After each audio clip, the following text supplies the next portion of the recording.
페이지 넘어왔습니다. 제목은요, 바로 영어의 어순입니다. 지금부터 영어의 어순 감각을 기본적으로 이해해 보도록 하겠습니다. 앞 페이지에서 강의했었죠. 영어 공부의 핵심은 무엇입니까? 바로 그건 영어의 어순 감각을 익히는 거라고 했습니다. 자, 기억해 보세요. 영어의 어순 감각, 가장 처음에 무엇과 무엇이 나옵니까? 당연히 주어랑 동사가 나온다고 했죠.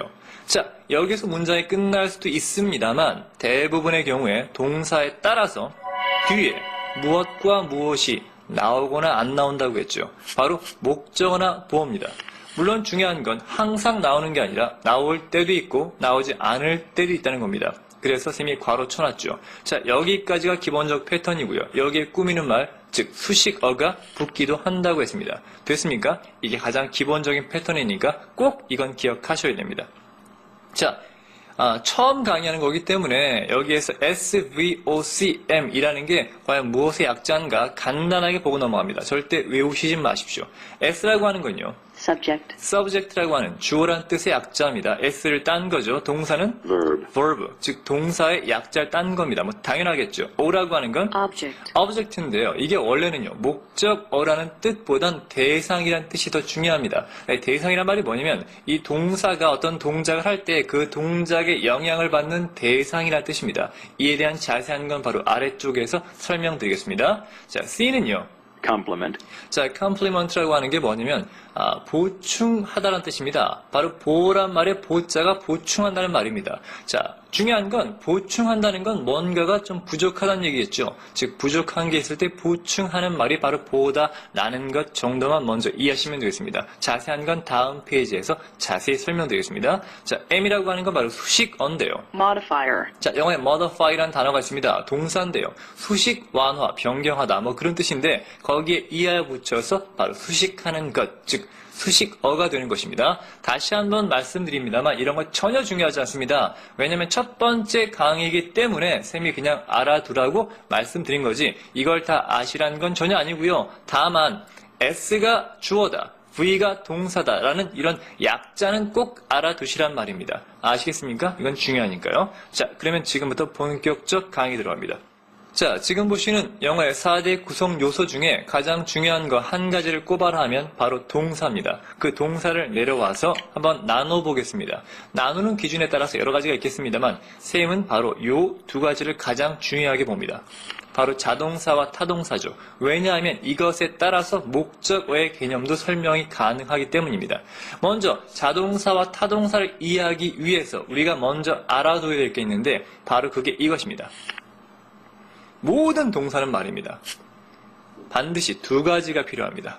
당연한 겁니다. 생각을 하십시오. 외우려고 하지 마시고요. 바로 첫 번째가 뭐냐면 자, 동사의 동자가 움직일 동자 아닙니까? 그렇다면 움직인다라고 하는 건 그 움직임의 주체가 있겠죠. 즉 그 동작을 하는 주체입니다. 아시겠습니까?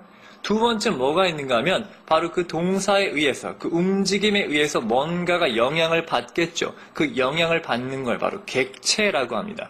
자, 아시겠습니까? 그러니까 모든 동사는 지금처럼 그 동사를 하는 주체와 그 동사의 영향을 받는 객체로 나눠진다는 얘기입니다. 자, 이론적 설명이라 좀 어려울 것 같은데 예문을 보시면 쉽게 이해하실 수 있습니다. 자, 예문을 보도록 하죠.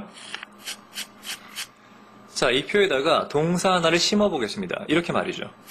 자, 동사가 나왔죠. 그러면 누군가가 이 동사를 합니다. 바로 주어겠죠. 주어가 동사를 합니다. 이때 동사를 하는 주어를 바로 주체라고 합니다. 자, 그러면 동사, 즉 그 동작에 의해서 뭔가가 영향을 받을 텐데요. 그 영향을 받는 대상이 바로 주어 자신인 경우가 있습니다. 이때 주어는 주체이면서 동시에 객체가 됩니다. 이런 동사를 바로 VI, 자동사라고 부릅니다. 자, 예를 들어 설명드릴게요. 자, She runs. 그녀가 달린다는 문장입니다. 그녀가 달린다는 동작을 하죠. 그러면 달린다는 동작에 의해서 그녀가 누군가를 달리게 만드는 겁니까? 그게 아니죠. 그녀가 달린다는 동작을 함으로써 달리고 있는 대상은 바로 그녀 자신인 것입니다. 아시겠습니까? 이런 걸 바로 자동사라고 하죠. VI가 됩니다. 자, 그러면 VT는 뭘까? 타동사는 뭘까? 아래쪽을 보세요. 자, 마찬가지 동사 하나를 심어보겠습니다. 동사가 나왔으면 무언가 그 동사를 하겠죠. 바로 주어입니다. 주어가 동사를 하니까 바로 그 동작의 주체가 되겠죠. 됐습니까? 그러면 이 동작에 영향을 받는 게 아까처럼 주어 자신이 이번엔 아닙니다. 바로 무언가 다른 동작의 대상이 필요합니다. 바로 그게 object겠죠. 아까 얘기했죠. object가 바로 대상이란 뜻이 있다고요. 따라서 이때 동작에 영향을 받는 게 주어가 아니라 다른 대상이 필요할 때, 즉 이래야 문장이 맞을 때 이걸 바로 주체와 객체가 분리된 상태라고 말합니다. 이런 걸 바로 VT, 즉 타동사라고 부르죠. 예를 들어볼게요. She ate. 자, 그녀가 먹었다는 문장입니다. 자, 그녀가 먹었다는 동작을 합니다. 주체겠죠. 그럼 먹었다는 동작에 의해서 뭔가가 먹힘을 당하겠죠. 만약에 자동사 개념처럼 이렇게 하면 매우 끔찍한 문장이 됩니다. 그녀가 먹었다. 뭐를? 바로 그녀 자신을 먹는 거죠, 이렇게. 뭐, 맛도 없겠습니다. 말이 됩니까? 안 되겠죠. 당연히 X입니다. 따라서 그녀가 먹었다. 뭔가 대상이 필요하죠. 그 대상이 바로 뒤에 나옵니다. The cake. 먹을 만한 걸 먹었군요. 이렇게 대상이 나와야 문장이 맞게 되고 그 대상을 바로 목적어라고 부르는 것입니다. 알겠습니까? 바로 대상, 목적어, 같은 개념, object겠죠. 이해되십니까? 자, 지금처럼 이런 경우를 바로 VT, 타동사라고 VT. 부르는 것입니다.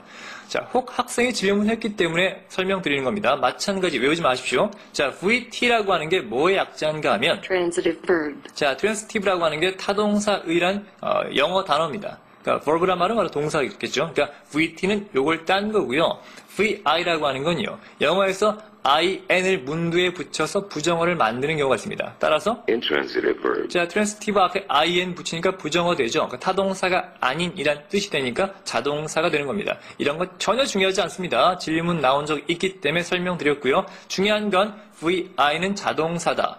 VT는 타동사다. 이렇게 약자는 앞으로 굉장히 많이 반복되니까 반드시 이런 약자는 알아두시는 게 쌤 수업을 듣는데 또한 여러분들께서 영어 공부하는데 큰 도움이 될 것입니다. 아시겠습니까? 자, 정리하죠. 자, 영어 모든 동사는요. 두 가지가 필요한 게 있다고 했죠. 바로 그 동사를 하는 주체고 그 동사 영향을 받는 객체라고 했습니다. 자, 먼저 주체와 객체가 서로 같은 경우가 있겠죠. 바로 이런 경우입니다. 주어가 동사하고 동사 영향을 받는 게 주어 자신인 경우죠. 즉, 주어랑 동사만으로 문장이 끝나는 걸 우리가 흔히 바로 자동사라고 합니다. 그러면 주체와 객체가 일치하지 않아서 객체가 따로 필요한 경우 있겠죠. 그런 경우를 바로 타동사라고 하는데 바로 그 필요한 객체가 바로 목적어가 되겠죠. 아시겠습니까? 그런 경우를 타동사라고 하는 것입니다. 타동사의 타자가 한자로 남타자입니다. 즉, 주어랑 동사만으로 이렇게 문장이 완벽해지면 스스로 다 했다라고 해서 이 자동사가 스스로 자자 아닙니까? 혼자 다 한다는 얘기입니다. 하지만 대상, 즉 남이 필요할 때 VT, 타동사는 남이 필요하다는 얘기죠. 바로 대상, 목적어가 필요하다는 얘기입니다. 일단 여기까지 이해하셨으면 기본적인 건 됐습니다. 됐습니까?